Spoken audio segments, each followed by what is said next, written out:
வந்ததையா இது எந்தெந்த சாமி தந்ததையா எத்தனை பாட்ட சொன்னதையா அத சுத்துற பூமி கண்டதையா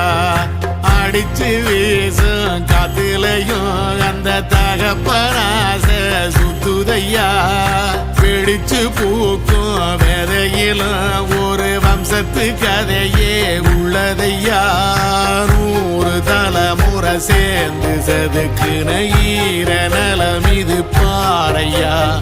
வாழும் வரையிலும் நீயும் விதைக்கிற கடமை இருக்கு கேளையா கோடி விளக்காயேந்தி கிடந்த வீடும் இருண்டது ஏனையா மாட விளக்கா